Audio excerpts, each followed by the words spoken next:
My fellow Jamaicans, I would like to use this opportunity to provide an update on a number of important organizational changes that have been made to strengthen the efforts of the Jamaica Constabulary Force to secure our nation and make our communities safer. In reflecting on the year that has just ended, I wish to pause to offer condolences to the families and loved ones of the victims of violent crime, and to recognize the efforts of those who gave their lives in service to our country. 2015 was a challenging year for Jamaica in this area of our national life. In spite of the efforts of the Jamaica Constabulary, we closed the year with a 20% increase in murders over the previous year. This was largely due to an upsurge in gang feuds in St. James, Westmoreland, St. Catherine, and Clarendon. It was a disappointing reversal of the hard-won gains in 2014, when we recorded the lowest number of murders in more than a decade.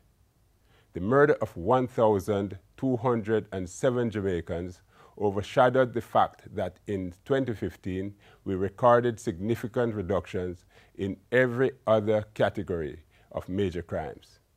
Our efforts to reduce crime were also compromised by weaknesses in our custodial systems that resulted in the escape of 34 prisoners in 7 jailbreaks at police stations in various divisions. While this was only one jailbreak in excess of those recorded in 2014, 7 versus 6, the escape of serious offenders from the custody of the police is always troubling. I have implemented several measures to reduce the possibility of such occurrences and have launched extensive investigations into each incident. Any instances of negligence or corruption will be subject to decisive action. In responding to the upsurge in murders last year, the JCF implemented a number of targeted strategies that, by the last quarter of 2015, had begun to show results. We focused our efforts on increasing the presence of the police in both traditional and recently emerging hotspots, and we proactively engaged with community members to help maintain the peace in volatile areas.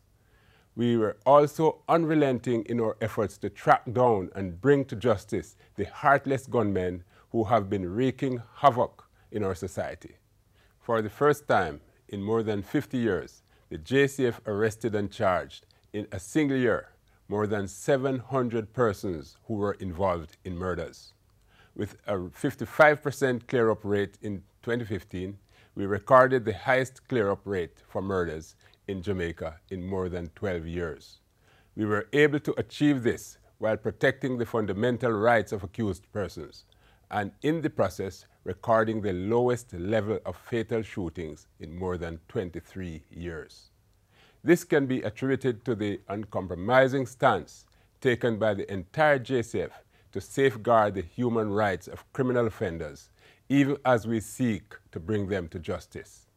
In September 2015, we launched the Get the Guns campaign to disarm the criminal population of illegal firearms and reduce their use in murders. Since then, we have seized close to 200 illegal firearms and in excess of 2,000 rounds of ammunition.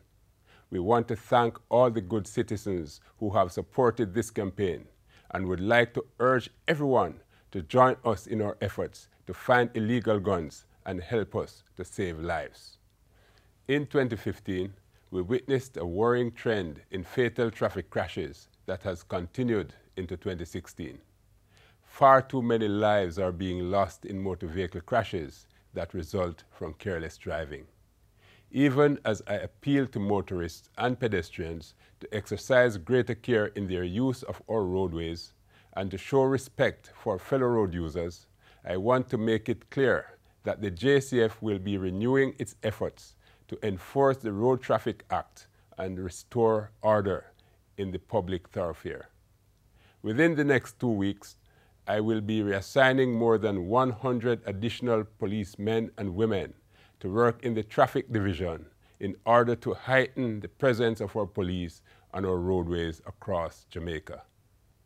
Our policing strategies for this year will remain focused on building safer communities, and we will continue to advance the following key priorities: preventing and reducing serious, violent, and organized crime, improving public safety, strengthening our own performance and accountability framework, enhancing respect for human rights and human dignity, augmenting the professionalism, confidence, and trust, and modernizing our operations through the use of appropriate technology. Last year, we made several operational adjustments, including the move to redeploy resources from non-operational formations and less essential functions. We will continue to maintain all critical elements of our security apparatus, while deploying our overall resources to provide the highest levels of security for all Jamaicans. I will now highlight a number of additional changes in critical areas of our organization. As of January 18th, the operations portfolio of the JCF will be divided into two distinct portfolios, namely Strategic Operations and Territorial Operations portfolios, which will be managed by two Deputy Commissioners. Newly appointed Deputy Commissioner George Coelho will be in charge of territorial operations, giving him operational command over areas 1 to 5. He will work closely with Deputy Commissioner Clifford Blake, who will have responsibility for the Strategic Operations portfolio and oversight of the Community Safety and Security Branch, Mobile Reserve, Police Control, the Ports, Traffic, Marine, and Motorized Patrol Divisions, to name a few. The Border and Vital Infrastructure Security Branch, which was formed after the merger with the ISCF, will now be absorbed into the Strategic Operations portfolio. Under our previous arrangements, approximately 70% of the members of the JCF were assigned to Operations portfolio, which was managed by a single Deputy Commissioner. The separation into two distinct, though interconnected portfolios and the assignment of two DCPs will allow us to improve our operational effectiveness in crime prevention while ensuring greater control over discipline among the ranks. DCP Novlet Grant will retain the administration portfolio, while DCP Glenmore Hines will continue to head the crime portfolio. There will also be command changes in some areas and divisional formations. Assistant Commissioner Donovan Graham will replace Assistant Commissioner Kevin Blake as Commanding Officer of Area 3. The Commanding Officer of Kingston Eastern Division, Superintendent Arthur Brown, will replace Senior Superintendent Richard Stewart in St. Andrews South. Superintendent Lennox Harper will be reassigned from St. Andrews South Division to take command of Kingston Eastern Division. Senior Superintendent Bertland O'Connor, an attorney-at-law, will head our newly created Legal Affairs Division. Deputy Superintendent David White, formerly of St. Catharines South and Old Harbour, will take command of Westmoreland. Superintendent Bo Rigaby will be reassigned from Westmoreland to St. Thomas, replacing current Commanding Officer, Superintendent Charmaine Shand, who will take up assignment in the administration portfolio. Several other reassignments are published in our force orders. Finally, our recruitment process has been revamped to include stricter screening measures for all applicants. There will be 100% polygraphing of all prospective recruits as we seek to promote a culture of professionalism, ethics, and integrity within the JCF.